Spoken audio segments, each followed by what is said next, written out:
चलिए भाई, definite integration आओ इधर। डेफिनेट इंटीग्रेशन में जरा ध्यान दीजिएगा, निश्चित समाकलन क्या होता है जरा सीखेंगे। देखो बेटा, डेफिनेट इंटीग्रेशन आपको सबसे पहले बेसिक से समझना होगा।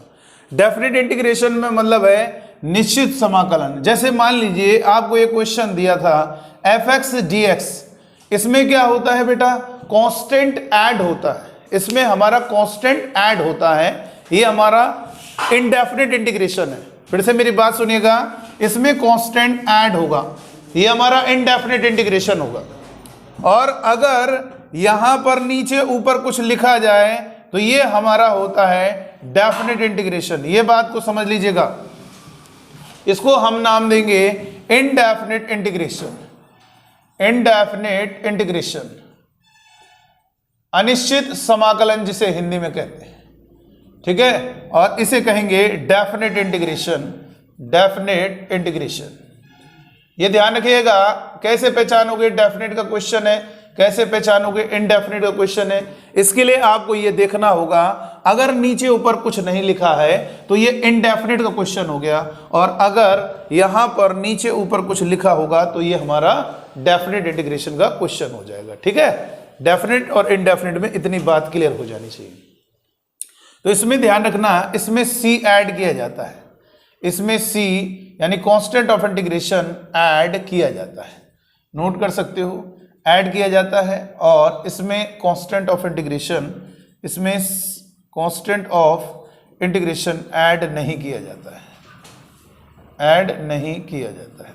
तो ध्यान रखना, अब क्यों नहीं ऐड किया जाता है ये भी हम बता रहे हैं आपको, पहले इतना जल्दी से नोट कर लीजिए।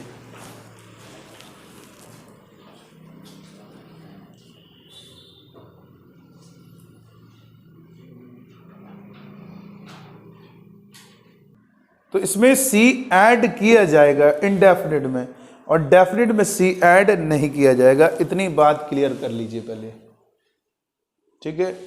चलो और आगे देखेंगे। सबसे पहले बेटा ये ध्यान रखना है, डेफिनेट इंटीग्रेशन में और इनडेफिनेट इंटीग्रेशन में डिफरेंस यही है कि आप अगर नीचे ऊपर कुछ नहीं लिखा हुआ देख रहे हो तो समझ लो वो इनडेफिनेट है, और अगर नीचे ऊपर कुछ देख लो डेफिनेट इंटीग्रेशन इसलिए कहा जा रहा है क्योंकि इसकी वैल्यू फिक्स होगी, कोई नंबर आएगा। इसका आंसर क्या होगा, या तो पॉजिटिव होगा, इसका आंसर एक नंबर होगा, ध्यान रखिएगा, एक नंबर होगा जो हमारा क्या होगा, पॉजिटिव हो सकता है, नेगेटिव हो सकता है और जीरो हो सकता है। इन तीनों में से कोई एक वैल्यू होगी, एक नंबर होता है, पॉजिटिव, नेगेटिव और जीरो। इतनी बात आप लोग क्लियर कर लीजिए, ठीक है। चलो आगे बढ़ेंगे। अब हम यहां पर सीखेंगे कि डेफिनेट के सबसे पहले प्रॉपर्टीज, तो वहां तक तो जाने के लिए अभी पहले हमें बेसिक क्लियर करना पड़ेगा, यानी डेफिनेट के क्वेश्चन को आपको सीखना है तो उसके लिए पहले बेसिक क्लियर करेंगे। तो चलिए आगे बढ़ते हैं। नेक्स्ट इसमें देखेंगे आगे कि कोई डेफिनेट का क्वेश्चन दिया जा रहा है। जैसे मान लीजिए हमने दिया x² dx, ये हमारा इनडेफिनेट क्वेश्चन, तो क्या करेंगे, x³ डिवाइडेड बाई 3 प्लस का कांस्टेंट। अब इसे इनडेफिनेट इसलिए कह रहे हैं क्योंकि अलग अलग c की वैल्यू रखोगे अलग अलग आएंगे।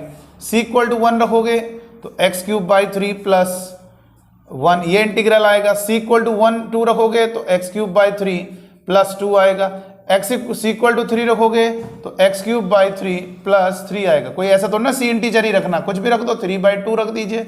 तो यहां पर इनफाइनाइट हमारे इंटीग्रल आएंगे, इसीलिए कह रहे हैं इनडेफिनेट, निश्चित नहीं हो पा रहा कौन आएगा, तो इसलिए यहां पर इसीलिए कांस्टेंट ऐड होता है, इसीलिए इसे इनडेफिनेट इंटीग्रेशन कहा जाता है। अब अगर बात करेंगे डेफिनेट इंटीग्रेशन की, अगर इसी क्वेश्चन को हम ये लिख दें x² dx और यहां पर लिख दिया जाए 1 से 3 या 1 से 2, इसे सॉल्व करना है। मान लीजिए इस इंटीग्रल को सॉल्व करना है, ठीक है। पहले हमारा प्रयास यही होगा इंटीग्रल सॉल्व हो जाए, डायरेक्ट इंटीग्रेशन सॉल्व कर लोगे, डायरेक्ट यही हमारा प्रयास होगा। ये कोई भी इंटीग्रेशन दिया है हम उसको कर लेंगे, अगर नहीं हो पाएगा तो हम अभी आपको प्रॉपर्टीज वगैरह सब बताएंगे। लेकिन सबसे पहला क्वेश्चन है कि डेफिनेट इंटीग्रेशन को सॉल्व कैसे किया जाता है। तो क्योंकि भाई इंटीग्रेशन ही है तो इंटीग्रेशन ही करना पड़ता है। चलिए अभी मैंने आपसे कहा कि कांस्टेंट ऑफ इंटीग्रेशन नहीं ऐड करना है, क्यों कहा अभी आपको समझाते हैं। आप इसका इंटीग्रेशन करोगे x की पावर 3/3 प्लस का कांस्टेंट और यहां पर लिमिट हो गई 1 से 2, ऐसे लिखना है। सबसे पहले ध्यान रखना स्टेप फर्स्ट क्या है, आपको इंटीग्रेशन करना है, ठीक है, आपको इंटीग्रेशन करना है।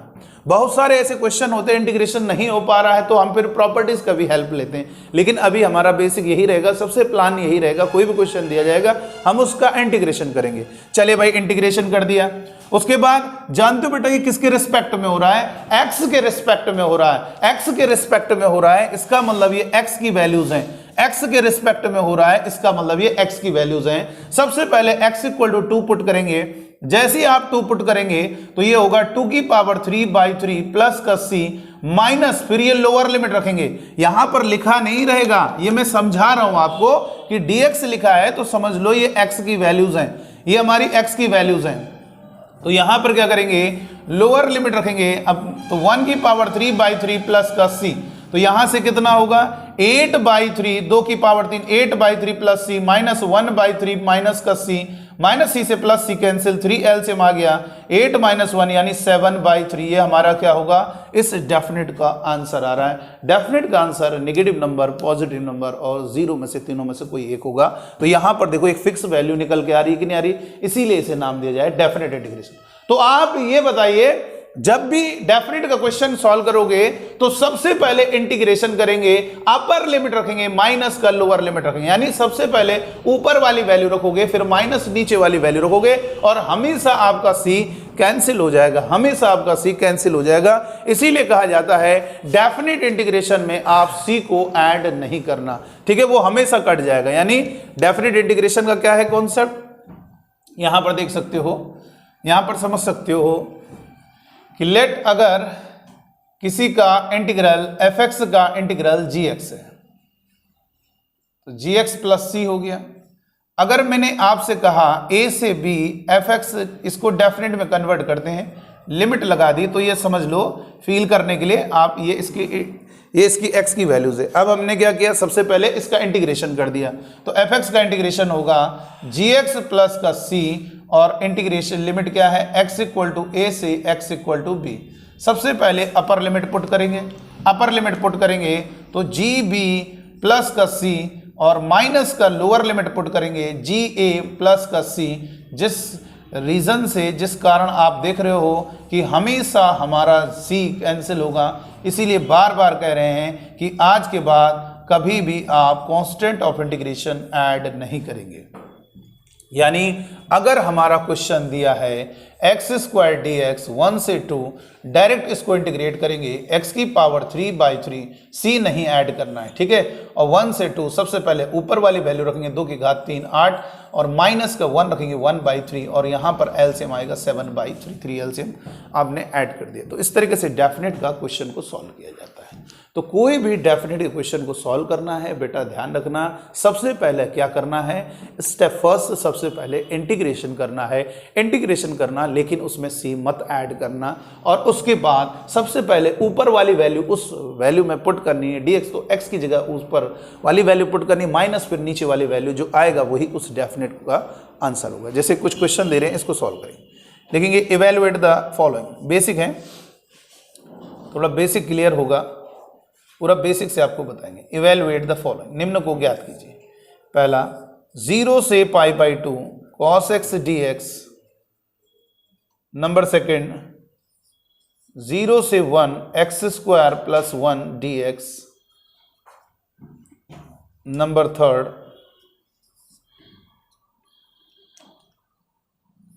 10² x dx 0 से π/4, और नंबर फोर्थ 0 से 1 1/x + 2 dx। जल्दी से सॉल्व करें बेटा, इन चारों क्वेश्चन को जवाब दीजिए मुझे जल्दी फटाफट।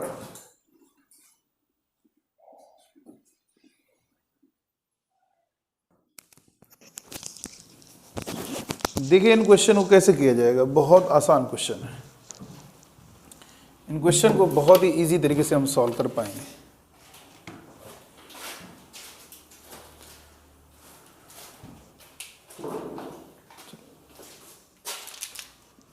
देखिए बेटा,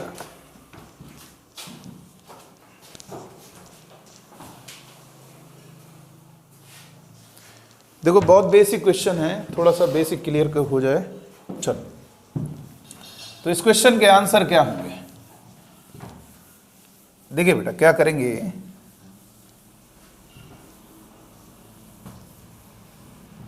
देखो जरा सॉल्यूशन। पहला क्वेश्चन कैसे करेंगे जरा देखेंगे। फर्स्ट क्वेश्चन है 0 से π/2 cos x dx।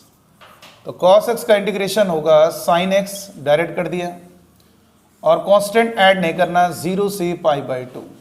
सबसे पहले ऊपर वाली वैल्यू रखोगे, डायरेक्ट फील कर लिया करो। अगर मैं ऊपर वाली वैल्यू रखता हूं sin π/2 हमारा 1 हो जाएगा, sin 0 हमारा 0 होगा, तो 1 हमारे पहले क्वेश्चन का आंसर होगा। अगर दूसरे क्वेश्चन पर बात करेंगे, ध्यान दीजिए, 0 से 1 x² + 1 dx।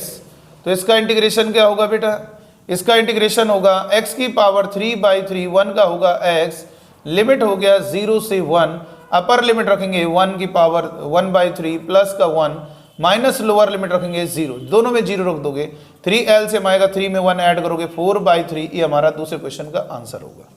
तीसरा क्वेश्चन पर बात करेंगे तो क्या होगा? 0 से π/4 tan² x dx।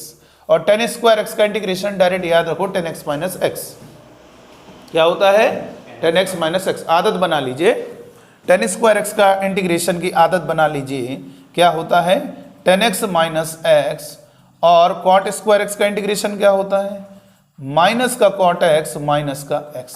अगर बात करेंगे तो आपको मालूम है कैसे हुआ, sec² x - 1 करके लिखेंगे, tan² x को लिखेंगे, आपने tan² x की जगह लिख दिया sec² x माइनस का 1, और sec² x का tan x 1 का x, इसलिए आपका ये हो गया। तो यहाँ पर डायरेक्ट लिख सकते हो आप tan x - x, और ये कितना होगा बेटा? लिमिट 0 से π/4, अपर लिमिट रखोगे 10 π/4, फील करो, अगर हम यहाँ पे π/4 रख दें 10 π/4 1 होगा, और ये π/4, तो चाहो तो इसे और भी इजी कर सकते हो, 4 - π, ये आपका फाइनल आंसर होगा। चलिए फोर्थ क्वेश्चन पर बात करेंगे। तो फोर्थ क्वेश्चन को कैसे किया जाएगा? बहुत आसान है। यहाँ पर है 0 से 1, और ये 1/x + 2 dx। आपको बता दें 1/x का इंटीग्रेशन क्या होता है? log x। तो इसका इंटीग्रेशन होगा log x, और उसके बाद जिसको यहाँ पर बस कोई दिक्कत नहीं, x कोएफिशिएंट से भाग देना होगा, है नहीं x का गुणांक। 0 से 1, सबसे पहले 1 रखेंगे अपर लिमिट, तो 1 में 2 ऐड होगा 3, माइनस का लोअर लिमिट 0 रखोगे 2, तो इसको लिख सकते हैं log 3/2 फाइनल। ये हमारा आंसर होगा। ठीक है, ये हमारा डेफिनेट इंटीग्रेशन का कॉन्सेप्ट है, बेसिक है। नॉलेज आपको क्लियर हो गई कि सबसे पहले कोई भी क्वेश्चन दिया होगा, सबसे पहले उसका इंटीग्रेशन करेंगे, और उसके बाद अपर रखेंगे, माइनस लोअर रखेंगे, और कांस्टेंट ऐड नहीं करना है। तो 2 स्टेप में करना है। पहला स्टेप इंटीग्रेशन किया, सेकंड स्टेप क्या है? वैल्यूज को पुट किया, अपर को पहले रखा, फिर माइनस लोअर को रखा। इस तरीके से हमारा डेफिनेट का क्वेश्चन सॉल्व हो गया। आगे बढ़ेंगे नेक्स्ट क्वेश्चन की ओर। नेक्स्ट हम एक और चीज बताने जा रहे हैं, डेफिनेट इंटीग्रेशन में सब्स्टिट्यूशन कैसे होता है। फिर एक जेईई एडवांस का क्वेश्चन बताएंगे 2015 का। तो चलिए आइए पहले देखते हैं। अच्छा, पहले एक क्वेश्चन और दे दें कि ये बेसिक क्लियर हो जाए। मतलब उसमें आपका जो क्वेश्चन है उसमें आपका डेफिनेट और डिफरेंशिएशन दोनों मिक्स है। तो आइए देखेंगे आप कर पाओगे नहीं कर पाओगे, जरा लिखेंगे। ये आईआईटी में पूछा गया पुराना क्वेश्चन है, तो जरा क्वेश्चन को सॉल्व करें। क्वेश्चन कह रहा है इफ fx, यदि fx दिया हुआ है, fx आपको दिया हुआ है a sin πx/2, a sin πx/2 plus का कैपिटल B, और f'1/2 आपको गिवन है कितना? f'1/2 √2, एंड आपको और दिया है 0 से 1 fx की जो वैल्यू है वो आपको दी है 2a/π। तो क्वेश्चन में पूछ रहा है देन, सिंगल ऑप्शन करेक्ट है क्योंकि मोर देन 1 में भी आते हैं, 1 में भी करेक्ट आते हैं, लेकिन ये सिंगल ऑप्शन करेक्ट है। Then constant a and capital B are. तो हमसे पूछा जा रहा है कांस्टेंट a और b क्या होगा। तो पहला ऑप्शन है π/2 एंड π/2, पहला ऑप्शन π/2, दूसरा भी π/2। दूसरा ऑप्शन है 2/π और क्या होगा 3/π। तीसरा ऑप्शन है हमारा 0 से -0 एंड -4/π। चौथा ऑप्शन है 4/π एंड 0। ये हमारे 4 ऑप्शन है। तो जरा बताइएगा कौन सा ऑप्शन सही होगा। यहां पर क्वेश्चन में क्या कह रहा है, fx आपको दिया है a sin πx/2, ये 2 दिया है, प्लस का b, और f'(1/2) डैश का मतलब डिफरेंशिएशन, उसका डिफरेंशिएशन दिया है, वो f'(1/2) का दिया है √2, और 0 से 1 fx dx की वैल्यू दी है 2a/π। तो हमें बताना है a एंड b की वैल्यू बतानी। तो बहुत इजी है बेटा, देखो कैसे होगा। देखिए सबसे पहले मुझे ये बताइए, डिफरेंशिएशन दिया हुआ है ना आपको, 2 अननोन है कि नहीं है, कैपिटल ए कैपिटल बी। चलिए तो हम इसका डिफरेंशिएशन करते हैं। अगर हम इसका डिफरेंशिएशन करेंगे तो कितना होगा बताओ, इसका डिफरेंशिएशन कितना होगा पहले मुझे बताइए। तो इसका डिफरेंशिएशन अगर हम बात करेंगे f' की बात करेंगे तो इसको डिफरेंशिएट करोगे तो a sin x/2 का cos x/2, और फिर x के कोफिशिएंट π/2 से मल्टीप्लाई कर देंगे। तो यहां पर डायरेक्ट रख देंगे 1/2, तो 1/2 रख दिया, ये हो गया कैपिटल A। 1/2 रखोगे तो ये π/4 बन गया, और इंटू π/2, और ये तो इसका 0 हो गया इसलिए नहीं लिखा उसका, ठीक है ना, कॉन्स्टेंट का 0। f'(1/2) आपका √2 है, और ये कैपिटल A और cos 45 डिग्री ये भी आपका 1/√2 होता है, और π/2। तो यहां से क्लियर हो गया कि कैपिटल A की वैल्यू क्या होगी, √2 के साथ √2 मल्टीप्लाई होगा 2, एक और 2 आएगा 4, और ये पाई नीचे चला जाएगा, तो 4/π कैपिटल A की वैल्यू होगी। एक ही ऑप्शन ऐसा है जिसमें कैपिटल A की वैल्यू 4/π। सर बी की वैल्यू पे, अरे बी की वैल्यू ठीक है निकालना वो अलग बात है, लेकिन हमने यहां से पहले ही क्लियर कर लिया कि कैपिटल ए तो आए कम से कम। जब कैपिटल ए केवल एक ही ऑप्शन में दिख रहा है तो इसका मतलब वही ऑप्शन सही होगा। अब हमें बी की वैल्यू निकालनी है, तो इसके लिए हम क्या करेंगे, इसका इंटीग्रेशन करेंगे बेटा, इसका इंटीग्रेशन करेंगे, इसका इंटीग्रेशन करेंगे 0 से 1 fx dx 2a/π का इंटीग्रेशन करेंगे। तो क्या होगा बेटा, 0 से 1, तो इसका इंटीग्रेशन करो, जल्दी से बताओ इसका इंटीग्रेशन क्या होगा। अगर देखो आंसर क्लियर हो गया यहां से, लेकिन ये कंफर्म है कि b 0 आएगा। 4/π a की वैल्यू का कोई भी ऑप्शन नहीं है, यही ऑप्शन है। तो चलिए निकालो, कैसे निकालोगे, उसका इंटीग्रेशन कर दो, डायरेक्ट कर दो। इसका इंटीग्रेशन कितना होगा, साइन का इंटीग्रेशन होता है माइनस कॉस, तो माइनस कॉस π/x/2, और आपको मालूम है इंटीग्रेशन में, डिफरेंशिएशन में x के कोफिशिएंट से मल्टीप्लाई करते हैं, इंटीग्रेशन में x के कोफिशिएंट से, x के गुणांक से भाग देते हैं, तो π/2, तो ये 2 सबसे ऊपर चला गया। और b का भी होगा बेटा, b का होगा bx, ये हो गया इसका इंटीग्रेशन, ये हमारा इसका इंटीग्रेशन हो गया, और ये लिमिट है 0 से 1 और इक्वल टू 2a/π। चलो यहां पर रख देंगे, यहां पर अपर लिमिट रखेंगे, cos π/2 का पोर्शन 0 हो जाएगा। इतनी बात क्लियर हो जानी चाहिए। जैसे ही आप अपर लिमिट रखोगे तो ये cos π/2 बनेगा, ये पूरी वैल्यू 0 होगी, ये हमारा कैपिटल B बनेगा, ये बचेगा। फिर माइनस, जब लोअर लिमिट रखोगे 0, जैसे ही 0 रखोगे तो ये cos 0 हो गया, और cos 0 का मतलब सर कैपिटल A नहीं रख रहे हैं। अभी देखो तुम यहां पर माइनस करने का मतलब, ये माइनस लोअर लिमिट रखोगे तो ये -a और इंटू cos 0, ये 2a है ना भाई, 2 तो है, cos 0 तो 1 हो जाएगा, और ये 2a रहेगा, और अपॉन पाई, तो ये माइनस अंदर मल्टीप्लाई हो 2a/π, और यहाँ से इसमें 0 रखोगे तो 0, और ये 2a/π, a की वैल्यू रखने की जरूरत ही नहीं है, कैपिटल B हमारा 0 हो गया। तो यहाँ से कॉन्सेप्ट क्लियर हो गया कि हम कैसे क्वेश्चन को सॉल्व करते हैं। ये वो क्वेश्चन है जिसमें डिफरेंशिएशन का और इंटीग्रेशन दोनों का यूज हो रहा है। आपने देखा कितना इजी क्वेश्चन है, और लेकिन बढ़िया है कि डिफरेंशिएशन, पहले डिफरेंशिएशन करके हमने कैपिटल A की वैल्यू क्लियर कर ली। भाई देखो एक इक्वेशन से दोनों अननोन नहीं आ पाएंगे, ठीक है, तो इसलिए 2 चीजें आपको दी गई हैं। यहां से आपने कैपिटल A निकाला और यहां से कैपिटल B निकाला, लेकिन इसमें A एंड B पूछ रहा है, तो ये हमारा आंसर जो होगा कैपिटल A 4/π, और B की वैल्यू क्या होगी, ये हो गया, ठीक है। B की वैल्यू 0 आ रही है, A की वैल्यू पुट इसलिए नहीं क्योंकि दोनों कैंसिल हो गए तो कोई फायदा नहीं रखने से, इसलिए हमारा आंसर होगा। रब कर दें बेटा, हो गया, चलो आगे बढ़े। अब हम सीखेंगे डेफिनेट इंटीग्रेशन में सब्स्टिट्यूशन कैसे होता है, समाकलन में आपका प्रतिस्थापन कैसे होता है, और एक उसी पर बेस्ड जेईई एडवांस का क्वेश्चन भी लेते हैं। चलो लिखिएगा सब्स्टिट्यूशन इन डेफिनेट इंटीग्रेशन, सब्स्टिट्यूशन इन डेफिनेट इंटीग्रेशन, सब्स्टिट्यूशन इन डेफिनेट इंटीग्रेशन।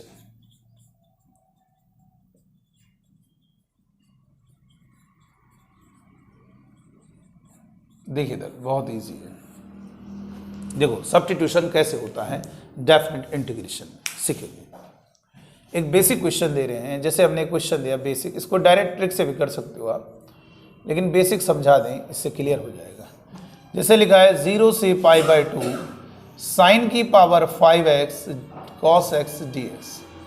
देखो इधर कैसे होगा, साइन की power 5x cos x dx। वैसे आप इसको याद भी कर सकते हैं, अगर कोई क्वेश्चन 0 से π/2 लिखा है और साइन की पावर nx है और cos x dx है, तो इसका आंसर हमेशा 1/, इसकी पावर में 1 इंक्रीज हो जाता है। ये इसका आंसर होगा बेटा, यानी इसका आंसर देखा जाए डायरेक्ट 1/6 होगा। इसी तरह से 0 से π/4 10 की पावर nx और ये sec² x dx है, तो डायरेक्ट इसके आंसर में 1 इंक्रीज हो जाएगा, n+1 हो जाएगा। चलिए ये हम इसको डिटेल में जरा सॉल्व कर लेते हैं कैसे होगा। देखिए, और आप जानते हो बिना टी माने भी आप सॉल्व कर सकते हो। इनडेफिनेट इंटीग्रेशन में trick number 4 integration without substitution, वो मैंने आपको बताया है। तो हमने क्या किया, इसका सॉल्यूशन जरा देखेंगे।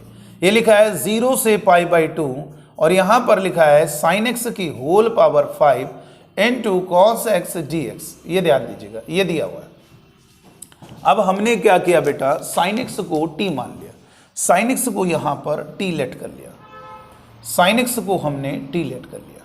जैसे वो आप जानते हो सब्स्टिट्यूशन जब भी होगा तो आप तो ये अच्छे से जानते हो, जिसको भी t मान रहे हैं उसका डिफरेंशिएशन, उसका अवकलन dx के साथ मल्टीप्लाई में होना चाहिए। और यहां पर हमें नजर आ रहा है sin x का जो डिफरेंशिएशन है cos x जो कि dx के साथ मल्टीप्लाई में है।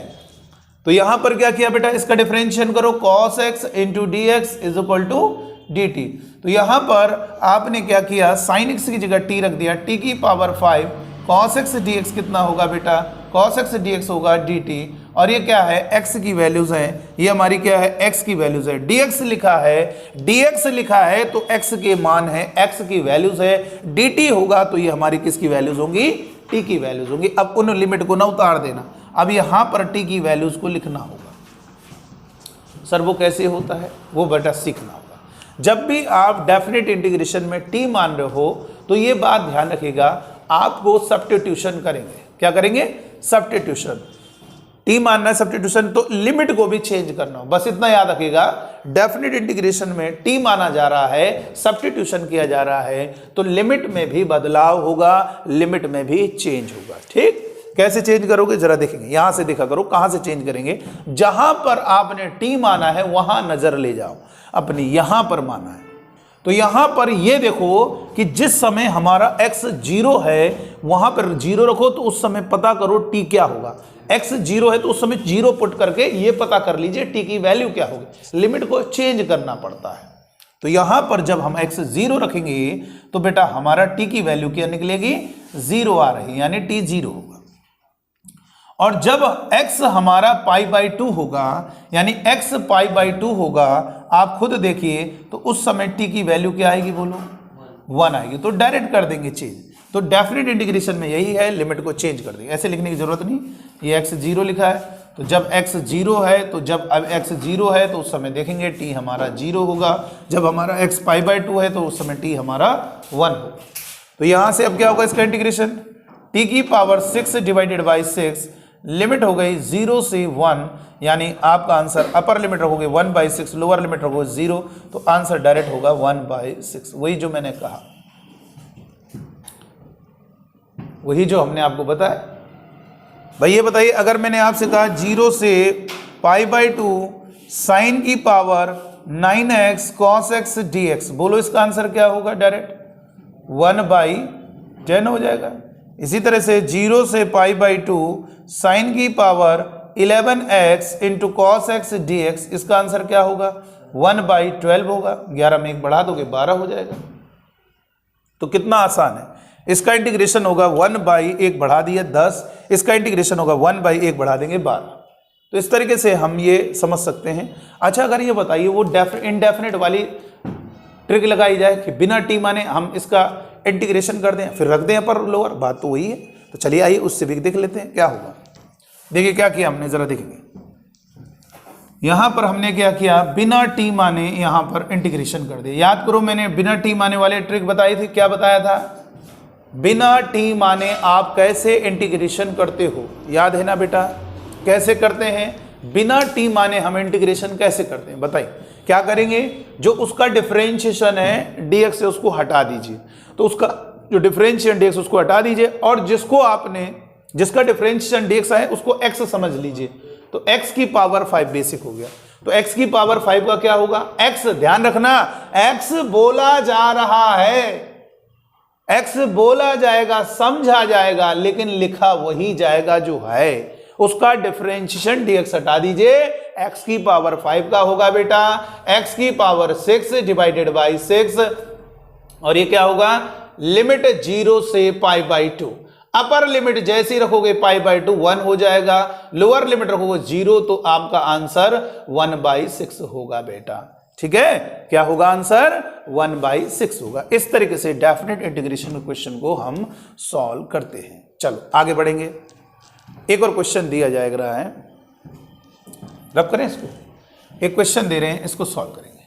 तो कभी कभी आप यार जब देख रहे हो इंटीग्रेशन बिना टी माने हो रहा है तो क्यों टी मानने की जरूरत है। जैसे मान लीजिए हमने क्वेश्चन दिया 0 से 2 x divided by 1 + x² dx। मुझे इसको सॉल्व करना है, इस इंटीग्रेशन को सॉल्व करना है। कैसे होगा जल्दी से बताइए बेटा, कैसे होगा सॉल्व। तो लिखेंगे 0 से 2 x divided by 1 + x² dx। तो कैसे करोगे, जल्दी से बताओ कैसे करोगे, क्या किया जाएगा बताइए, क्या किया जाएगा। इसका जो डिफरेंशिएशन है वो आपका 2x होगा, नीचे वाले का डिफरेंशिएशन क्या होगा 2x होगा, नीचे वाले का डिफरेंशिएशन क्या होगा 2x, लेकिन ऊपर नहीं है। याद करो, ये बात याद है। क्यों इंटीग्रेशन कर रहे हो, जब मालूम है टेक्निक तो लगाओ उस टेक्निक को। मैंने आपको क्या बताया, अगर नीचे का डिफरेंशिएशन ऊपर लिखा होगा, नीचे का अवकलन अगर ऊपर लिखा है तो डायरेक्ट हम लॉग के आगे नीचे वाले को लिख देंगे। यानी अगर मैंने लिखा है नीचे x + sin x और ऊपर है 1 + cos x, तो डायरेक्ट इसका क्या होगा आंसर log, और ये कितना होगा x + sin x। तो नीचे वाले का डिफरेंशिएशन अगर ऊपर है तो डायरेक्ट इसका आंसर यही होता है। होता है कि नहीं होता? तो जरा एक बार देखिए कैसे क्वेश्चन को सॉल्व किया जाएगा। इस क्वेश्चन को कैसे सॉल्व किया जाएगा चलो हम ही बता देंगे। इसमें क्या करना है, समझ गए ना, नीचे का डिफरेंशिएशन जैसे लिखा हो, जैसे लिखा है 10x माइनस का sin x, ये मैंने लिखा है। अब इसका डिफरेंशिएशन क्या है 10x का sec² x है, sin x का क्या है cos x है। अगर नीचे वाले का डिफरेंशिएशन ऊपर लिखा है तो डायरेक्ट लॉग के आगे नीचे वाले को लिखोगे 10x माइनस का sin x। ये आपको ध्यान रखना है, प्लस का कांस्टेंट ये होता है। जब भी नीचे वाले का डिफरेंशिएशन ऊपर है तो डायरेक्ट इसका आंसर क्या होता है, लॉग के आगे नीचे वाले को लिख दिया जाता है। चलो यहां पर देखते हैं, इसको सॉल्व करते हैं कैसे होगा, जरा देखिए। देखो बेटा क्या करना है, जरा सुनिएगा। जब भी नीचे वाले का डिफरेंशिएशन अगर ऊपर है, डिनोमिनेटर का डिफरेंशिएशन अगर ऊपर है तो नीचे वाले का अवकलन क्या होगा 2x। डिफरेंशिएशन 2x है, नहीं है तो 2 का मल्टीप्लाई 2 का डिवाइड किया, अब बन गया। क्या नीचे वाले का डिफरेंशिएशन ऊपर तैयार हो गया है, 1 + x² का डिफरेंशिएशन 2x है, तो क्या लिखेंगे 1/2 लॉग के आगे नीचे वाले को लिखेंगे 1 + x², और यहां पर लिमिट लगा देंगे 0 से 2। सबसे पहले अपर लिमिट रखेंगे, अपर लिमिट रखने का मतलब 2 रखेंगे तो 2 का स्क्वायर 4 और 1 5, log 5 माइनस 0 रखेंगे तो ये हो गया log 1, और log 1 आपका 0 होता है। यानी यहां पर आंसर 1/2 log 5, ये हमारा कंप्लीट आंसर होगा बेटा। इस तरह से क्वेश्चन को सॉल्व किया जाता है। हो गई बात क्लियर? क्लियर है। डेफिनेट इंटीग्रेशन में टी मानना है, पहले आप ये देख लो उसको डिफरेंशिएशन है तो हटाओ ना उसका डिफरेंशिएशन। ठीक, चलो एक क्वेश्चन और देखेंगे। जब करें बेटा, अब जैसे देखो ये वाला क्वेश्चन दिया, इसको डायरेक्ट कर देना, बिना टी माने सॉल्व कर लो। जैसे लिखा है 0 से π/4 e की power 10x into sec square X D X हो जाना चाहिए, बोलो हो जाना चाहिए। आप टी मानोगे लेकिन हम बिना टी माने करेंगे। कैसे? 0 से π/4 याद है ना, सेक स्क्वायर एक्स याद है ना बेटा ट्रिक। क्या करेंगे, देखो क्या करते हैं, जब भी उसका डिफरेंशिएशन dx के साथ है, देखो 10x का डिफरेंशिएशन सेक स्क्वायर है वो है, उसको हटा दीजिए और जिसका डिफरेंशिएशन dx था उसको x से लिख दीजिए थोड़ी देर के लिए, तो फील होगा कोई फॉर्मूला। आपने उसको x से लिख देना है और उसके डिफरेंशिएशन dx को हटा देना है। अब अपने आप से पूछना है इसका इंटीग्रेशन क्या है, तो e की पावर x का e की पावर x, बस ध्यान रखना है आपने उसको x लिखा है, लिखना वही है जो लिखा हुआ है, तो e की पावर x का e की पावर x ही होगा। कांस्टेंट नहीं ऐड करना है, डेफिनेट इंटीग्रेशन में कांस्टेंट नहीं ऐड होता है। सबसे पहले π/4 रखेंगे, 10 π/4 1 होता है, माइनस लोअर लिमिट रखेंगे 0, तो e किसी की पावर 0 1 और ये हमारा आंसर होगा बेटा। ठीक है, नोट कर लीजिए जल्दी से, इसको फटाफट नोट करो। और एक क्वेश्चन देखेंगे जे एडवांस 2015 का, चलिए लिखेंगे जे एडवांस 2015 क्वेश्चन लिखेंगे हम। पहले आप इस क्वेश्चन को नोट कर लीजिएगा।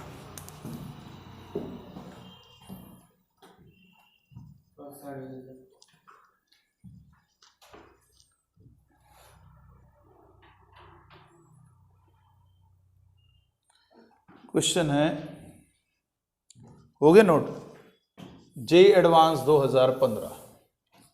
जरा देखते हैं कैसे होगा question. J advance 2015 integer answer type question है, integer answer type question IATQ, integer answer type question, इसका आंसर इंटीजर में आएगा। ठीक है, 2015 में पूछा गया है। क्वेश्चन में कह रहा है if alpha is equal to 0 से 1 e की power 9x plus 3 tan inverse x, और ये दिया हुआ है 12 plus 9x square divided by 1 plus square dx, और क्वेश्चन में आगे लिख रहा है where tan inverse x takes only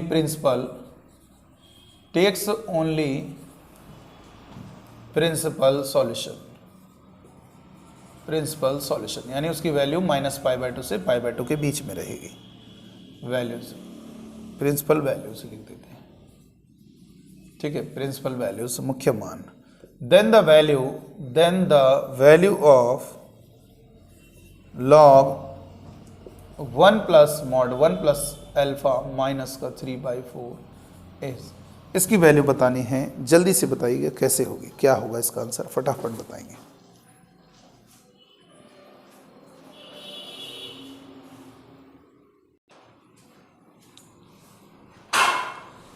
1 plus alpha है, यहां पर जो लिखा हुआ है, वो है what is the value of log 1 plus alpha minus 3π/4, यहाँ पे दिख नहीं रहा है। चलो तो ये हो गया, ठीक है ना, ये वैल्यू पूछ रहा है log 1 प्लस अल्फा, ये लिखा था, कुछ और लिखा था, चेक करिए एग्जैक्ट यही है। तो चलिए, हाँ तो अब देखेंगे, हाँ -3π/4। अब देखते हैं इसकी वैल्यू क्या होगी, कैसे होगा सॉल्यूशन, जरा देखेंगे। देखो बेटा, हमें यहाँ पर इस क्वेश्चन को सॉल्व करना है। देखने से सवाल बहुत ही खतरनाक लग रहा है, लेकिन क्वेश्चन में कोई दम नहीं। देखो इधर, आप एक काम करो, इसका डिफरेंशिएशन करके चेक करो। इसका डिफरेंशिएशन करोगे 9 और ये 3 tan इनवर्स x का 1/1 प्लस स्क्वायर, तो जब एलसीएम लोगे 1 प्लस एक्स स्क्वायर, 9 का मल्टीप्लाई दोनों में होगा, 9 प्लस 9x स्क्वायर प्लस का 3, यानी क्या देखने को मिल रहा है, बड़ा इंटरेस्टिंग चीज समझ में आ रही है। अरे सर जी ये तो पूरा उसका डिफरेंशिएशन लिखा है, हाँ तो करने के बाद पता चला ना, ऐसे नहीं पता चल रहा, ये पूरे का पूरा इसका डिफरेंशियल लिखा, तो उसके डिफरेंशिएशन dx को हटाइए और जिसका डिफरेंशिएशन हटाया है आपने उसकी जगह x लिख दीजिए और अपने आप से पूछिए कि ये किसका फॉर्मूला होता है, e की पावर x का e की पावर x, यानी e की पावर x का e की पावर x, x की जगह उसी को लिखेंगे और यहां पर लिमिट लगा देंगे 0 से 1। वैसे t मान के करोगे वही बात है, ठीक। बताइए, अपर लिमिट रखोगे, सबसे पहले अपर लिमिट रखोगे तो e की पावर 9 यहां पे 1 रखेंगे, और यहां पर जैसे ही रखोगे तो 3π/4, क्योंकि tan इनवर्स 1, ध्यान देना tan इनवर्स 1 बनेगा, और tan इनवर्स 1 क्या होता है, π/4। tan इनवर्स 1 कितना होता है बेटा, π/4। माइनस का लोअर लिमिट रखोगे 0 तो दोनों 0 होंगे, तो ये 1 हो गया। तो एक काम करते हैं, 1 इधर आ जाएगा, 1 प्लस अल्फा, और ये हो गया e की पावर 9 प्लस 3π/4, और यहां पर मॉड भी ले लोगे, कोई दिक्कत नहीं, वो निकालना है ना, तो इसलिए मॉड ले लिया हमने, कोई दिक्कत नहीं। मॉड लेने का मतलब है कि वो पॉजिटिव है, e की पावर चाहे नेगेटिव नंबर हो पॉजिटिव, मॉड इधर लेने की जरूरत नहीं, मॉड 2 ही रहेगा। तो ये हो गया 9 प्लस 3π/4, लॉग ले लिया दोनों तरफ। जैसे लॉग लोगे तो log 1 plus alpha equal to log a⁴ plus 3π/4। तो ये हमारा ये पावर आगे आ जाता है ना, ये मालूम होगा, लॉग की प्रॉपर्टी है, कोई भी नंबर पर लॉग के आगे नंबर पर पावर लगी है, पावर हमेशा आगे आ जाएगी। तो यहाँ से जो 9 प्लस 3π/4 है ये हमारा आगे आ गया, और n2 में log e हमारा 1 होता है बेटा, 1 होता है। तो यानी यहाँ से जो आंसर आएगा log 1 प्लस अल्फा का मॉड माइनस 3π/4 इक्वल टू 9, यानी यहाँ से आंसर क्या आएगा, 9। इसका जो आंसर होगा वो 9 होगा बेटा। कितना इजी क्वेश्चन है, आप देख सकते हो, क्वेश्चन बहुत ही आसान है। यहां पर बस थोड़ा सा चेक करना था आपको इसका डिफरेंशिएशन। जैसे ही आपने चेक किया इसका डिफरेंशिएशन, तो इसका डिफरेंशिएशन वही आ रहा है जो आगे लिखा है dx के साथ n2 में। क्या बेटा, नहीं तो ऐसे कैसे आएगा? अगर t भी मानोगे तो t मानने के लिए भी क्या रूल है कि उसका डिफरेंशिएशन होना चाहिए, तो तुम उसको चेक ही करना पड़ेगा आपको, नहीं तो फिर सवाल तुम्हें टफ लगेगा। अगर नहीं प्रयास करोगे तो फिर टफ लगेगा। तो इसलिए आपको न्यूमरेटर का डिफरेंशिएशन करके देखना होगा, और न्यूमरेटर का डिफरेंशिएशन बिल्कुल बना हुआ, ऐसे देख भी रहे हो tan इनवर्स का 1 प्लस स्क्वायर, इसलिए लग रहा है कि इसका डिफरेंशिएशन बनेगा। चलो रब करें इसको, जल्दी से नोट कर लीजिए इसको फटाफट। फिर हम आते हैं प्रॉपर्टीज पर, डेफिनेट इंटीग्रेशन की प्रॉपर्टीज, जो कि सबसे ज़्यादा इंपॉर्टेंट है, डेफिनेट इंटीग्रेशन की प्रॉपर्टीज।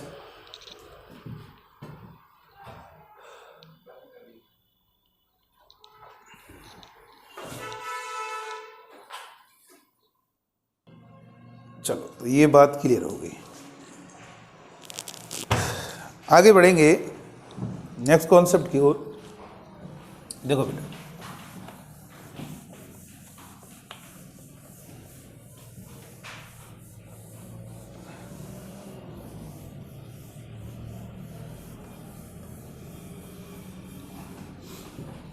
आगे देखा जाए,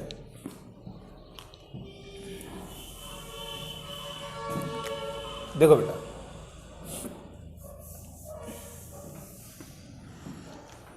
आगे प्रॉपर्टीज पर आएंगे हम, properties of definite integration. Next heading है प्रॉपर्टीज ऑफ डेफिनेट इंटीग्रेशन। तो यहां पर हमारा प्रॉपर्टी का सबसे बड़ा रोल है, ठीक है। प्रॉपर्टी से बहुत डेफिनेट ऐसे ऐसे क्वेश्चन हैं जो सॉल्व हो जाए। जैसे भाई मैंने आपको क्या बताया, कोई भी डेफिनेट का क्वेश्चन करना है, क्या बताया आपको? यही बताया है कि कभी भी सॉल्व करना है तो क्या करोगे, सबसे पहला स्टेप इंटीग्रेशन करना है, दूसरा स्टेप अपर लोअर को रखना है, आपका आंसर आ जाएगा। लेकिन स्टेप फर्स्ट इंटीग्रेशन हो तो कुछ ऐसे भी सवाल फंस जाएंगे जिनका इंटीग्रेशन ही करना मुश्किल हो जाएगा इनडेफिनेट में। जैसे ये लिखा है sin की power 7x divided by sin की पावर 7x प्लस cos की पावर 7x dx। अब ये लिखा है 0 से π/2। अब देखो इसको हम स्टेप फर्स्ट ही नहीं आगे बढ़ा पा रहे हैं, इसको इंटीग्रेट ही नहीं कर पा रहे हैं, तो ऐसे केस में हमारी प्रॉपर्टीज काम आती। बहुत सारे ऐसे क्वेश्चन हैं जिनका इंटीग्रेशन नहीं हो पा रहा है, लेकिन हम क्या करते हैं, उसे डेफिनेट की मदद से सॉल्व कर लेते हैं, मतलब प्रॉपर्टीज की मदद से सॉल्व कर लेते हैं। आइए समझेंगे क्या है। तो ये सबसे मोस्ट पॉपुलर प्रॉपर्टी, बड़े बड़े क्वेश्चन जे एडवांस लेवल तक के इससे सॉल्व होते हैं। मोस्ट इंपोर्टेंट, सबसे बड़ा रूल है इसका। क्या है प्रॉपर्टी, जरा सीखेंगे। अगर लिमिट लिखी है a से b fx dx, ये ध्यान दीजिएगा, अगर लिमिट है a से b fx dx, अगर हमारी डेफिनेट की लिमिट है a से b और हम इस प्रॉपर्टी का कहना है कि अगर x की जगह आप जहाँ जहाँ x लिखा है इस dx को छोड़ दीजिएगा, यहाँ पे भी तो लिखा है x, बस ये x के रिस्पेक्ट में इसकी जगह छोड़ के बाकी जहाँ जहाँ आपको x नज़र आ रहा है वहाँ पर दोनों का समीशन a प्लस बी से बढ़िया है। आप ऐसे याद रखो, अपर लोअर का समीशन, लोअर अपर का समीशन माइनस x रख दीजिए। जिस फंक्शन का इंटीग्रेशन कर रहे हो उसमें जहाँ जहाँ x दिख रहा है वहाँ पर क्या रख दीजिए, लोअर अपर का समीशन माइनस x। तो आप उस डेफिनेट को सॉल्व कीजिए। देखिए ये है, यहाँ पर लिख दिया a से b और यहाँ पर जहाँ जहाँ x है x की जगह लोअर अपर का समीशन माइनस x, और इस डेफिनेट को सॉल्व करोगे तो आपका आंसर आएगा, वही आएगा। मतलब इसका आंसर और इसका आंसर सेम होगा, बस ये थोड़ा बदल जाएगा, लेकिन हो सकता है ये जो चेंज हो रहा है हो सकता है अब उसका इंटीग्रेशन हो जाए या कुछ फायदा मिलेगा, वो आगे देखेंगे। क्या कहा, प्रॉपर्टी फर्स्ट का क्या कहना है, x की जगह अगर a plus B minus X रख दें, यानी जहां जहां x है x की जगह दोनों का समीशन माइनस x रख दें और उस डेफिनेट को सॉल्व करें तो वैल्यू सेम आएगी। इसको हम प्रूफ नहीं करा रहे हैं, बस ऐसे समझा दिया है। अगर आपको इसका प्रूफ चाहिए तो आगे चल के हम इसको बता देंगे, एक प्रॉपर्टी बताएंगे जहां पर वेरिएबल को चेंज करने पर इफेक्ट नहीं पड़ेगा, वहां से ये समझ में आ जाएगी। अभी फिलहाल ये याद रखना, ठीक है। क्या करना है, किसी डेफिनेट का कोई क्वेश्चन है a से b, जहां जहां x लिखा है अगर x की जगह दोनों का समीशन माइनस x रख दें और उस डेफिनेट को फिर से सॉल्व करें, उसकी जो वैल्यू आएगी जैसे पहली जितनी थी उतनी ही वैल्यू आई। जैसे डिटरमिनेंट में नहीं होता, डिटरमिनेंट प्रॉपर्टी लगाने पे डिटरमिनेंट की वैल्यू क्या होती है, चेंज थोड़ा ना होती, बट डिटरमिनेंट चेंज हो जाता है, कभी कभी इजी बन जाता है, 2 जीरो बन गए, एक्सपेंड कर दिया, वैल्यू आ गई। तो वैसे ही कभी कभी ऐसा भी होगा कि डेफिनेट पता चला नहीं सॉल्व हो पा रहा, आपने लगाया, पता चला इजी हो गया, फिर आंसर आ जाएगा। एक एग्जाम्पल हम प्रैक्टिकल कराना चाहते हैं, एक प्रूफ देना चाहते हैं कि जरा इस एग्जाम्पल से इस क्वेश्चन को समझते हैं। जैसे दिया है एक्स स्क्वायर का इंटीग्रेशन करना, अगर मैं इसको बेसिक अपने तरीके से इंटीग्रेशन करें बिना प्रॉपर्टी के तो क्या होगा, इसका इंटीग्रेशन कोई दिक्कत नहीं हो रही। और प्रॉपर्टी लगानी तभी है जब आपको प्रॉब्लम हो रही है, जब क्वेश्चन डेफिनेट का सॉल्व नहीं हो पा रहा, पहले आप इंटीग्रेशन करना आगे बढ़ ही नहीं पा रहे हो, तो क्या करेंगे, आपको प्रॉपर्टी के बारे में सोचना होगा। तमाम अभी प्रॉपर्टी बताएंगे तो आपके अंदर स्ट्रॉन्ग कॉन्सेप्ट बन जाएगा। देखिए सबसे पहले इसका इंटीग्रेशन करोगे एक्स की पावर 3/3, लिमिट क्या हो गया 1 से 2। फिर से समझ लीजिए, पहले इसका इंटीग्रेशन कर दिया, ठीक है, और सबसे पहले इसका इंटीग्रेशन कर दिया एक्स की पावर 3/3 और अपर लिमिट रखेंगे 2 यानी 8/3 माइनस लोअर लिमिट रखेंगे 1/3 और यहाँ से 3 एलसीएम आएगा, 8 में 1 घटाओगे 7/3, ये हमारा आंसर हो गया। आइए प्रैक्टिकल कर रहे हैं। अगर मैं इसको ऐसे ना सॉल्व करूं, हमने प्रॉपर्टी में क्या बताया है, अगर x की जगह आप क्या रख दें, मैंने कहा था a प्लस बी करके ना याद रखो। आप कैसे याद रखो, लोअर अपर का समीशन माइनस एक्स। तो लोअर अपर का समीशन क्या होगा, इन लोअर अपर का समीशन क्या होगा 3 माइनस एक्स। अगर मैं x की जगह रख देता हूं तो क्या होगा 1 से 2 3 माइनस एक्स डी एक्स। तो यहाँ पर इसका होल स्क्वायर ओपन किया जाएगा, कितना होगा 9 प्लस का एक्स स्क्वायर माइनस का 6x dx, ये होगा बेटा। इसको सॉल्व करेंगे, इसके बाद क्या होगा, इसके बाद इसका इंटीग्रेशन होगा 9 का 9x होगा, एक्स स्क्वायर का एक्स की पावर 3/3 और ये कितना होगा 6 एक्स की पावर 2/2। ये आपको समझ में आना चाहिए, x का होगा x की घात 2 डिवाइडेड बाई 2 और लिमिट है 1 से 2, तो ये 2 3 जा 6 हो गया। अपर लिमिट रखेंगे, सबसे पहले ऊपर वाली वैल्यू रखेंगे तो कितना होगा 18, 9 2 रखोगे 18, यहाँ पे 2 रखोगे 8/3, यहाँ पर 2 रखोगे 4 3 12 और माइनस का लोअर लिमिट रखोगे, लोअर लिमिट रखो 1, 9 प्लस 1/3 माइनस का 3, 18 में 12 घटाओगे 6 प्लस का 8/3 और 9 में 3 गया 6 और माइनस अंदर मल्टीप्लाई करोगे तो माइनस 9 में 3 6 माइनस और ये माइनस 1/3, माइनस 6 से 6 कैंसिल, 3 एलसीएम आएगा 8 माइनस 1 यानी 7/3। इसका मतलब आंसर आपका वही आ रहा है, इसका मतलब ये हुआ आपका आंसर वही आ रहा है, लेकिन हमारे लिए ये प्रोसेस लंबा पड़ गया। क्या फ़ायदा हुआ इसको लगाने से, तो ऐसा नहीं है प्रॉपर्टी से सवाल लंबा, जब ज़रूरत नहीं थी तो क्यों लगा दिया, जब इंटीग्रेशन हो रहा है तो डायरेक्ट कर लिया। लेकिन अगर मैंने क्या कहा क्वेश्चन में देखो हम यहाँ पे बहुत लोगों को लग रहा नहीं आएगा सर, यहाँ पे तो एक्स स्क्वायर है, यहाँ पे 2 और टर्म है, यहाँ पे केवल एक्स स्क्वायर। अरे देखो फिर देखो फाइनल आया वही।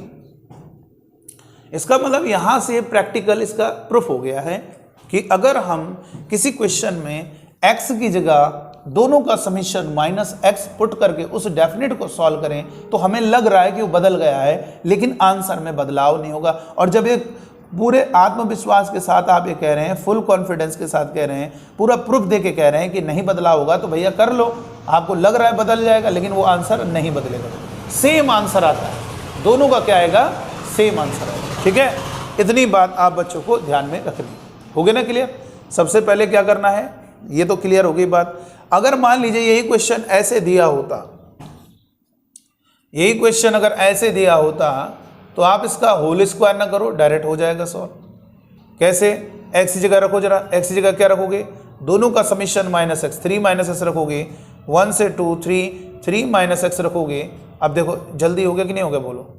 देखो ये 3 से 3 कैंसिल, और ये कितना होगा? 1 से 2 एक्स स्क्वायर। आपको होल स्क्वायर ओपन नहीं करना पड़ा, कितनी जल्दी होगी।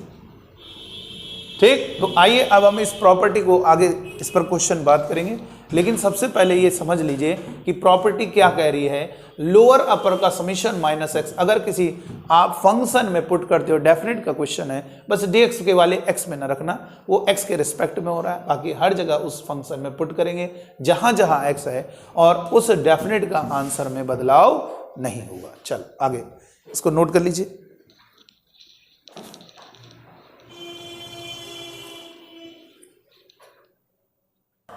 देखिए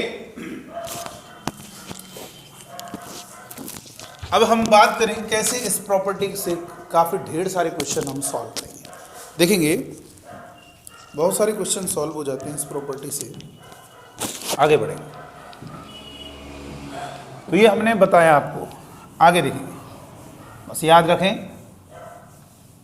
फिर से एक बार रिपीट कर देते हैं।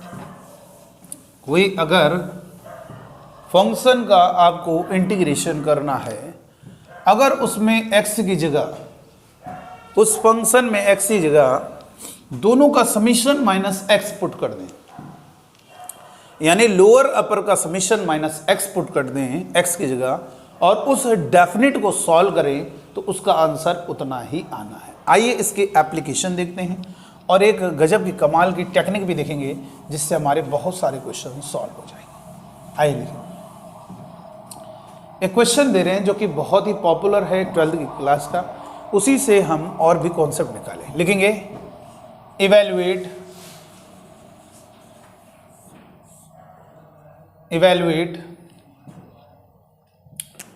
0 से π/2 साइन की power 3x divided by sine की पावर 3x प्लस का कॉस की पावर 3x dx। हमें इस क्वेश्चन को इवैल्यूएट करना है, तो जल्दी से बताइए कैसे इवैल्यूएट किया जाएगा।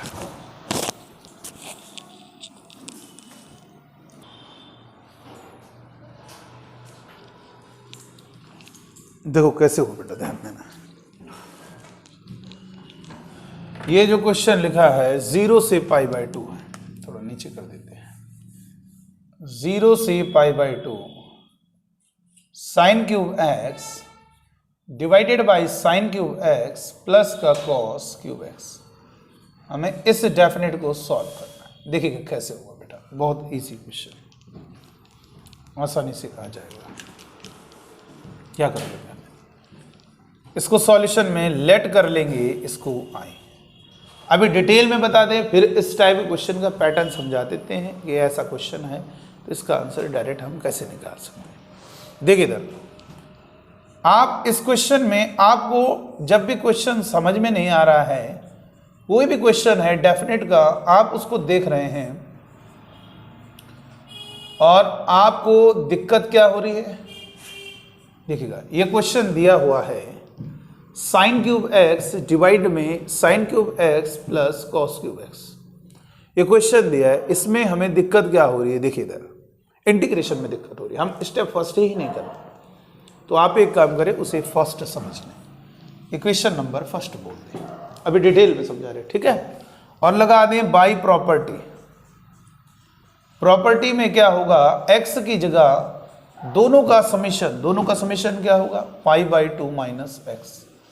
अब जहां जहां x है बेटा वहां पर पाई बाई 2 माइनस एक्स रखेंगे, तो ये हो जाएगा पाई बाई 2 माइनस एक्स, यहां पर भी रखा आपने, और sign pi by 2 minus x. अभी 12th की तरह सॉल्व कर रहे हैं, जैसे आप 12th के बोर्ड एग्जाम में करते हैं, ये भी पाई बाई 2 माइनस एक्स रख दिया। तो आप अच्छे से जानते हैं sign pi by 2 minus x जो होता है वो कितना होता है बेटा, 0 से पाई बाई 2 वो कॉस एक्स होगा, ये तो मालूम होगा बेसिक।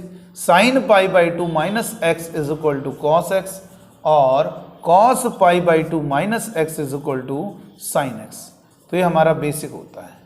तो यहाँ पर लिखेंगे cos x cos cube x divide में कितना होगा, ये हो जाएगा कॉस क्यूब एक्स और प्लस का साइन क्यूब एक्स।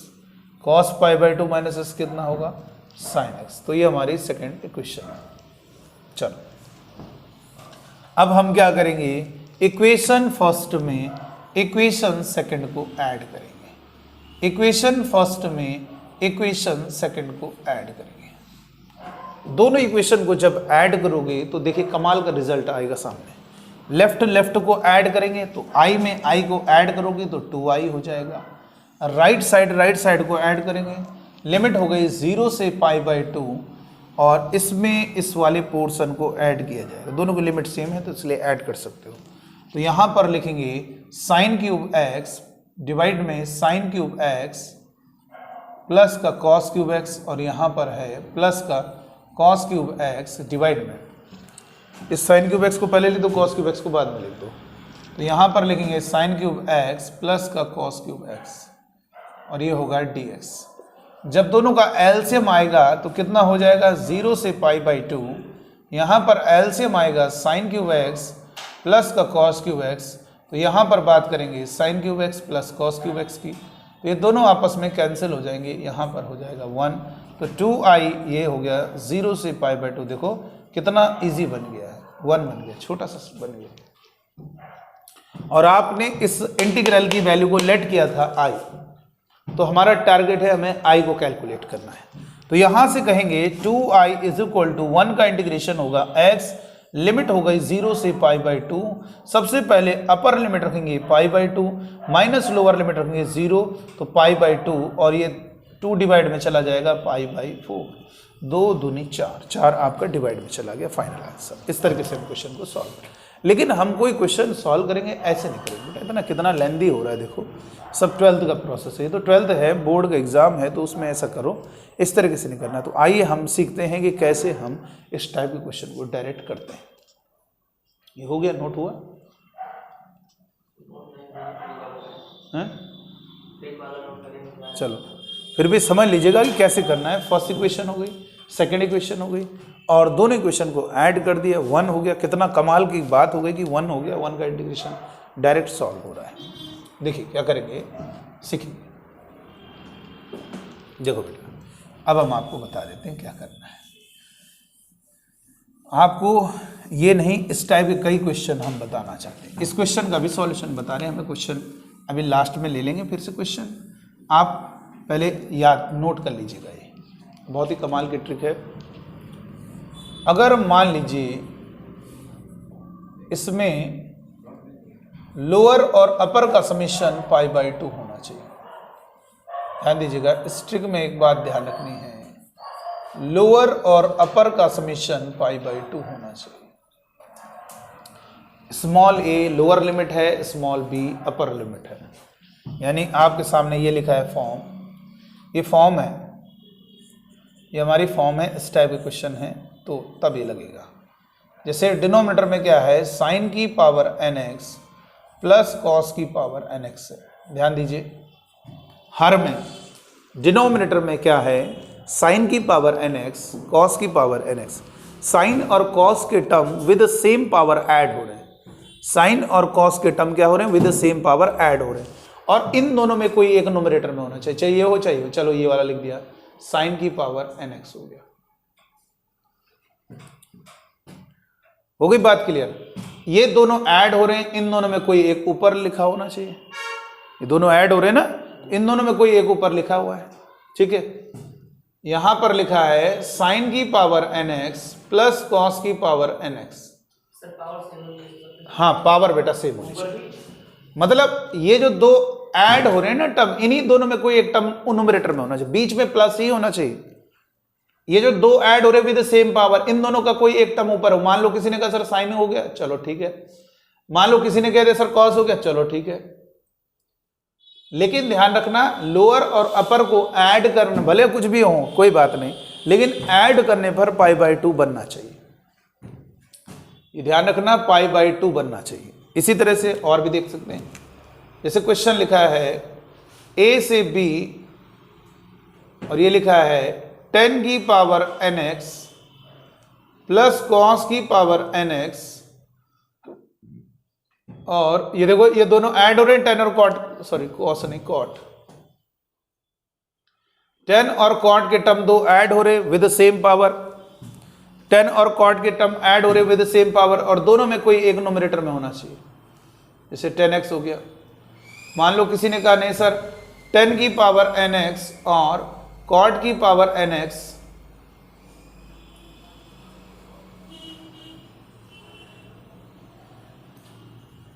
टेन की पावर nx प्लस कॉट की पावर nx dx, और ये क्या है 10 की पावर कोई एक हो गया कॉट की पावर nx, और ये लिमिट है a से b। ठीक है ना बेटा, इतनी बात क्लियर हो गई। यह मान लीजिए यहां पर केवल 10 का टर्म हो, केवल 10 का टर्म हो, 1 लिखा हो और a से b लिखा हो, या a से b 1/1 प्लस कॉट की पावर n हो, इस टाइप का,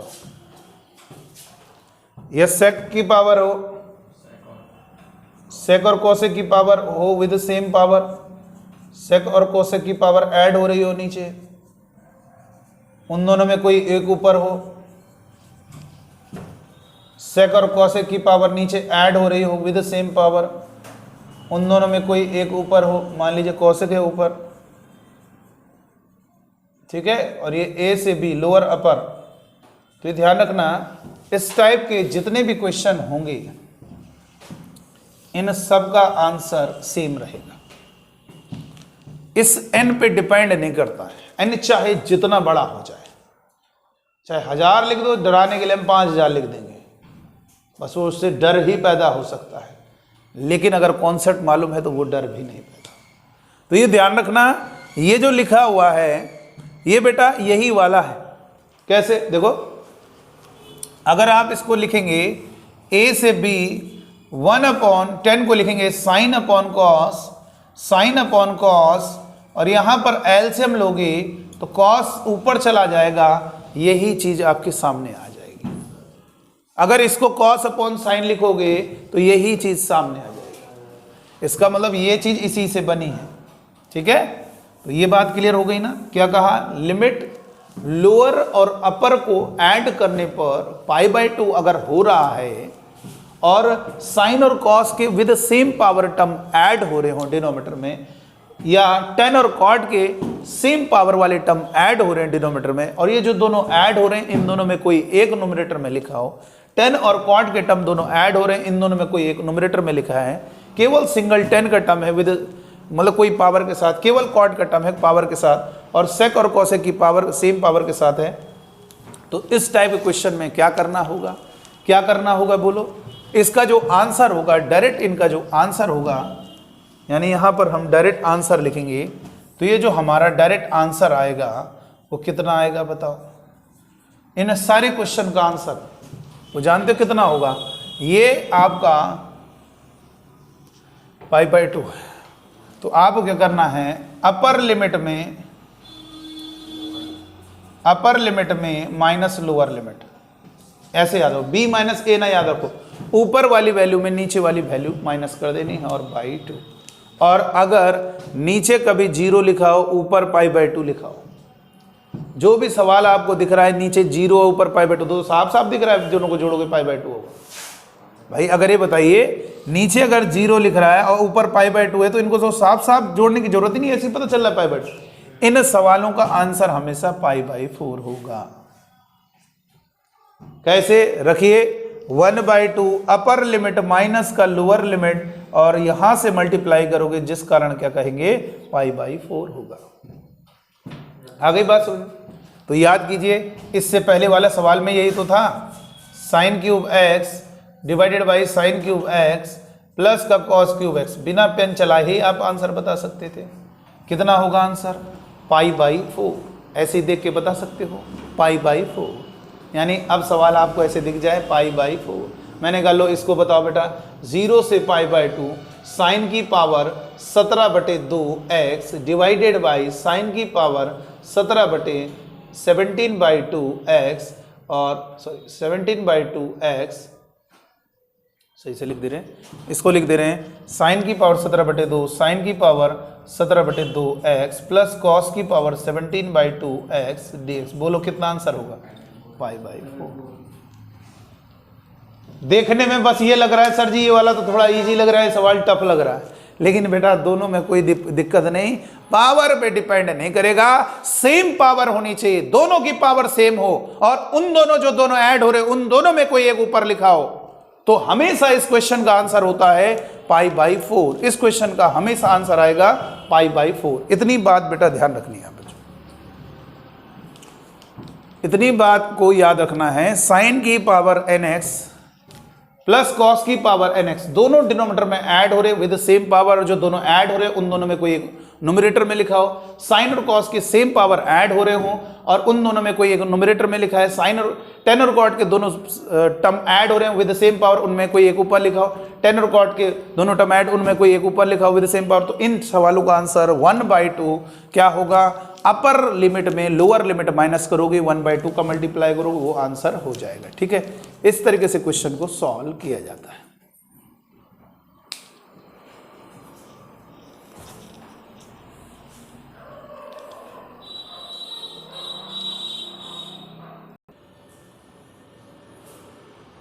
बंद न चले तो यहां पर आगे बातचीत करेंगे, इस क्वेश्चन को जरा देखेंगे। चलो आगे देखते हैं इस क्वेश्चन का सॉल्यूशन। तो यहां पर हमने आप पर बात की है, तो इस क्वेश्चन को सॉल्व करेंगे। ये हाँ, तो यहां पर बताया कि अगर क्वेश्चन दिया हो a से b a से b a से b a से b, यानी लोअर और अपर को ऐड करने पर, अगर लोअर और अपर को ऐड करने पर, यानी ये जो लोअर है और अपर है इन दोनों को ऐड करने पर अगर π/2 आ रहा है, लोअर और अपर का समीशन अगर हमारा π/2 आ रहा है, लोअर और अपर का समीशन अगर π/2 आ रहा है, तो इस टाइप के क्वेश्चन का आंसर 1/2 क्या होता है? क्या होता है 1/2 अपर लिमिट माइनस a, यानी ऊपर वाली वैल्यू में नीचे वाली वैल्यू को माइनस कर देंगे और साथ में 1/2 का मल्टीप्लाई कर देंगे। इस तरीके से क्वेश्चन का आंसर आएगा। ठीक है, जैसे अगर हम कोई भी क्वेश्चन, और अगर लिमिट 0 से π/2 लिखी है तो उसको तो ऐड करना बहुत आसान है, π/2 होगा, साफ साफ दिख रहा है। इस टाइप के सवाल का आंसर हमेशा π/4 आएगा। अब हम आपके सामने क्वेश्चन लिख दें, आप मुझे बताइएगा क्या होगा आंसर। एक क्वेश्चन देना चाहते हैं, इसका आंसर बताइएगा। एक क्वेश्चन दे रहे हैं, इसका आंसर बताइए। क्वेश्चन है if I1 is equal to 0 से π/2 under root sine x divided by under root sine x plus का under root cos x dx and I2 is equal to 10 की पावर 9x डिवाइडेड बाई 10 की power 9x plus का cot की power 9x dx। ज़्यादा ऊपर तो नहीं चला गया। चलो, तो आपसे पूछ रहा है then the value of I1 minus I2, इसकी वैल्यू बताइएगा क्या होगी। पहला ऑप्शन 0, दूसरा 1, तीसरा 2, चौथा 4, नन ऑफ दिस। इधर लिखा है 0 से π/2, बोलो क्या होगा। तो कितना जल्दी हो रहा है, देखो कितना आसानी से हो रहा है क्वेश्चन। बेटा I1 माइनस I2 आपको मालूम है, कुछ भी लिखो अंदर सेम है, अंडर रूट है। इसका आंसर 0 से π/2 लिखा है, π/4, और उस वाले का आंसर भी π/4, जिस कारण ये दोनों आपस में कैंसिल हो गए, आंसर 0 हो गया। ठीक है, अब इसके आगे नेक्स्ट लेक्चर यानी परसों को कंटिन्यू किया जाएगा।